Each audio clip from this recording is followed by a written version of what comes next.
Ahora bien, ¿cómo vamos a obtener la decisión de un tribunal? ¿Cómo vamos a hacer que el juez interprete la norma?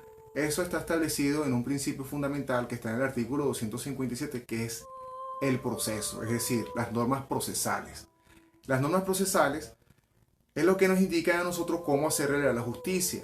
En mi experiencia personal, tuve la oportunidad de haber sido formado por buenos profesores abogados y ellos, cuando nosotros egresamos, hace unos 10 años atrás, ellos sugirieron que la primera especialidad que tenemos que hacer todos los abogados era procesal civil, porque es que todo se ventila por el proceso. Entonces ellos planteaban que para que el abogado tenga una formación integral, antes de ejercer en cualquier especialidad, deben estudiar, se recomendaba lo que era el procesal civil, que es una materia bastante compleja, y de allí que cambia el enfoque para el ejercicio. Los demás colegas abogados, sí sería importante que por lo menos tengan los conocimientos básicos procesales y los cuales nos permite hacer una interpretación más adecuada de la norma aplicable al caso que corresponde.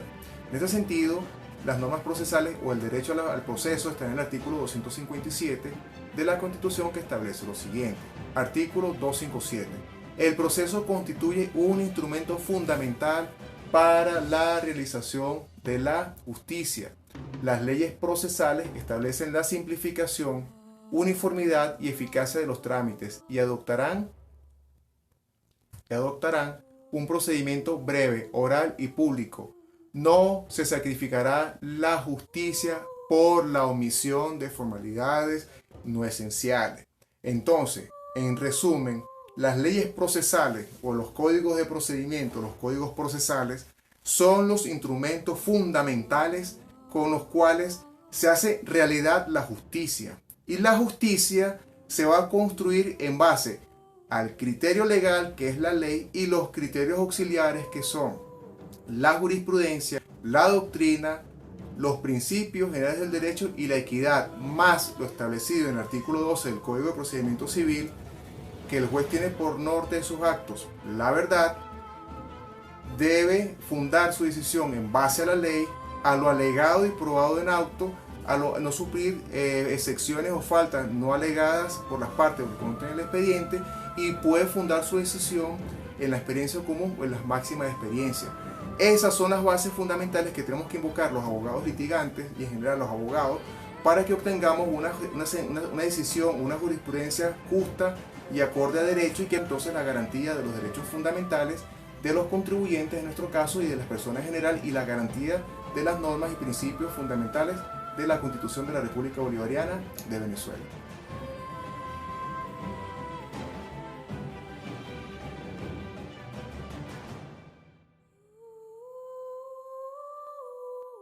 De igual forma, el sistema de justicia en Venezuela, aparte de la vía procesal, establece otro mecanismo para hacer efectiva la justicia, establecido en el artículo 258 constitucional, el cual establece lo siguiente. Artículo 258. La ley organizará la justicia de paz en las comunidades. Los jueces o juezas de paz serán elegidos o elegidas por votación universal directa conforme a la ley. Entonces, aquí hay otra jurisdicción especial, que es la justicia de paz, que es en las comunidades. También encontramos procesal, que es la equidad o la justicia entre los particulares, fundado en el segundo inciso del artículo 258 en los siguientes términos.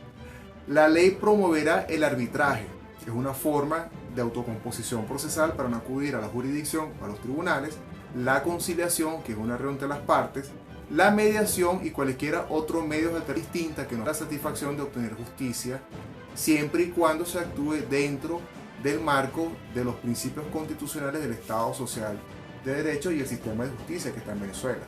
También el sistema de justicia en Venezuela comprende lo siguiente: lo establecido en el artículo 259, que establece taxativamente lo siguiente. Artículo 259. La jurisdicción contenciosa administrativa corresponde al Tribunal Supremo de Justicia y a los demás tribunales que determine la ley. Los órganos de la jurisdicción contenciosa administrativa son competentes para anular los actos administrativos generales o individuales contrarios a derecho, incluso por desviación de poder, condenar al pago de sumas de dinero y a la reparación continuamos acá, a la reparación de daños y perjuicios originados en responsabilidad de la administración, conocer de los reclamos por la prestación de los servicios públicos y disponer lo necesario para el restablecimiento de la situación jurídica subjetivas lesionadas por la actividad administrativa. También encontramos lo que es la jurisdicción de los pueblos indígenas en el artículo 260 en los siguientes términos.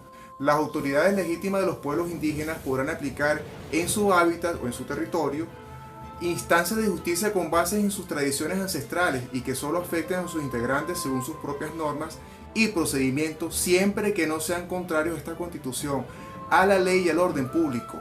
La ley determinará la forma de coordinación de esta jurisdicción especial con el sistema judicial nacional.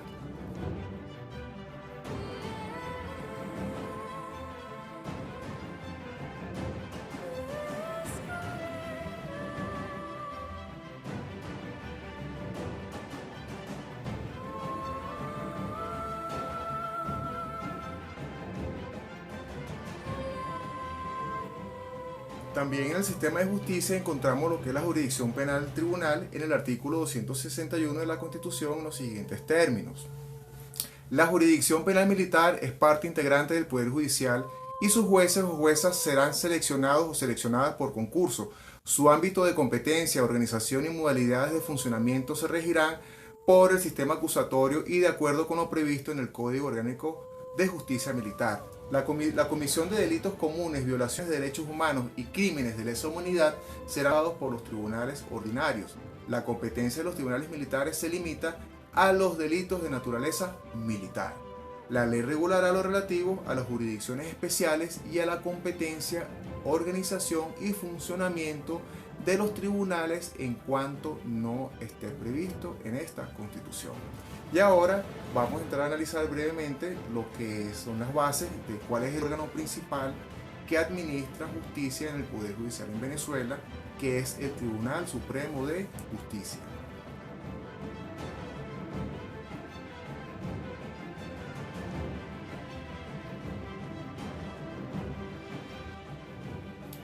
Así las cosas, en el sistema de justicia venezolano, el Poder Judicial, el máximo órgano representante es el Tribunal Supremo de Justicia y que de conformidad con la sección segunda de en lo que es el Poder Judicial a nivel constitucional, el artículo 262 establece lo siguiente.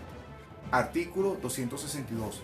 El Tribunal Supremo de Justicia funcionará en sala plena y en la sala constitucional, político-administrativa, electoral, de casación civil, de casación penal y de casación social, cuyas integraciones y competencias serán determinadas por su ley orgánica.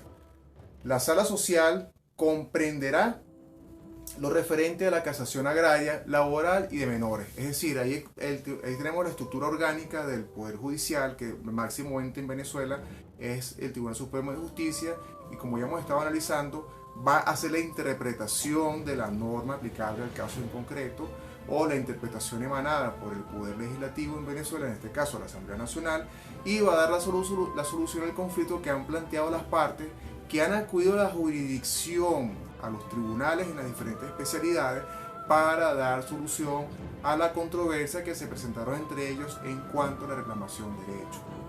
Así las cosas, la misma Constitución establece lo referente a cuáles son las condiciones para ser elegido magistrado o magistrada de conformidad con el artículo 263.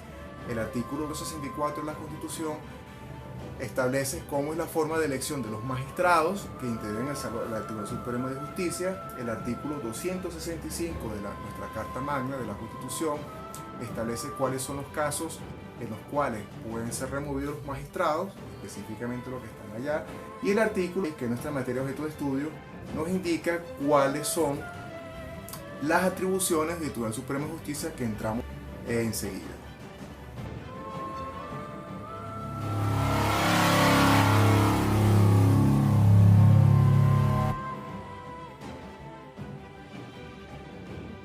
Todo por la sesión del día de hoy. Entramos a analizar brevemente lo que es la jurisprudencia, las definiciones, los conceptos, ubicamos sus diferentes secciones, analizamos lo que es que se entiende por jurisprudencia, que es la interpretación de la norma jurídica que hace el Poder Judicial, analizamos cuáles son las premisas para la interpretación de la jurisprudencia de conformidad con las páginas que revisamos, concluimos que la jurisprudencia es un criterio auxiliar de la justicia, no es ley, sino que sencillamente permite entender el propósito, alcance y razón de la norma emitida por el Poder Legislativo.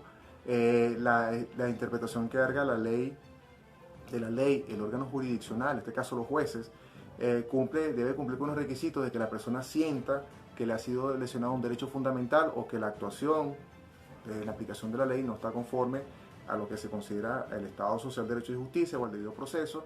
En este caso, la persona, de conformidad con el artículo 26, tiene derecho a acceder a la jurisdicción y aplicar mediante un proceso que está establecido en las leyes procesales de conformidad con el 257, redactar un nivel de demanda de conformidad con el artículo 340 del Código de Procedimiento Civil, acudir a su jurisdicción natural, en nuestro caso, de conformidad con el 253 y el 257 de la Constitución, los tribunales superiores de lo contencioso tributario, instaurar un proceso, alegar y probar, indicar al juez, si es posible, la norma aplicar al caso en concreto, para que él funde su decisión en base a la ley, en base al alegado y probado en autos, sin encargar conclusiones o añadir o eliminar elementos, o fundar su experiencia según sea la naturaleza del caso en las máximas de experiencia, y emitir la interpretación de la norma correspondiente y la forma en cómo debe ser aplicada.